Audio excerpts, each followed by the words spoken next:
Siamo con Mister Lupo al termine di Imperial Avagnese, un risultato che sicuramente brucia, però c'è qualcosa di positivo da portarsi a casa? No, no, mi dispiace, ma no, perché io vedo tanta voglia di fare, ma purtroppo non voglio farla apparire come scusa, ci mancherebbe. È giusto in questo momento qui, per tutti i risultati che stiamo avendo nell'ultimo percorso, prendere delle critiche, perché è giusto. Dispiace finire in questo modo, però io sono sempre dalla parte dei ragazzi e mi accorgo che stanno veramente raschiando il barile. Siamo veramente stanchi, siamo molto stanchi e quello che ci ha contraddistinto fino ad oggi è venuto a mancare. Quindi niente scuse, accettiamo tutte quelle che sono le critiche del caso, perché è giusto, perché quando perdi così tante volte e soprattutto in questo modo è giusto essere criticati. Hanno giocato, hai fatto parecchi cambi, sia nella formazione titolare che poi soprattutto a gare in corso.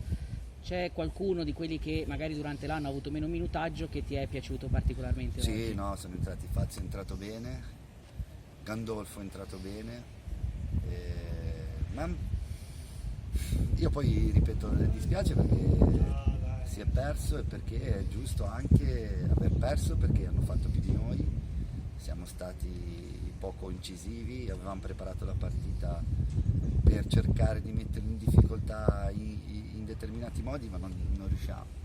Cioè ti senti un po' impotente, no? Nel senso che parlando poi con Matteo, poi verrà lui, spiegherà anche lui, avevamo fatto un qualcosa quest'anno per arrivare fino alla fine sul pezzo, no?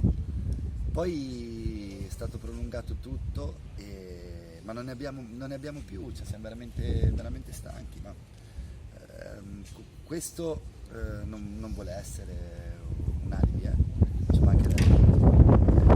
Nel momento in cui le motivazioni sono forti, la tenuta anche atletica e l'organizzazione viene di conseguenza. Nel momento in cui non ne hai più, soprattutto nei top player che abbiamo, diventa molto difficile. Analizzando la situazione è così. Ok, quindi bisogna comunque resettare, perché poi adesso tra l'altro c'è di nuovo un altro spezzatino, cioè in effetti è molto imprevedibile come calendario, Sì. però bisogna resettare e guardare adesso a queste ultime Cioè, sfide. ora mi dispiace perché oggi tra l'altro io poi con loro, cioè, parlo e c'era la voglia di rendere onore e omaggio anche al tifoso che è mancato per fare una prestazione diversa da quella che abbiamo fatto, ma non è che uno non vuole farla, perché effettivamente li ho visti oggi per la prima volta rispetto alle altre domeniche molto stanchi, molto stanchi fisicamente, molto stanchi mentalmente ed emotivamente. Ma non è che uno non vuole, ci mancherebbe, non è che uno è qui a trovare delle scuse, assolutamente.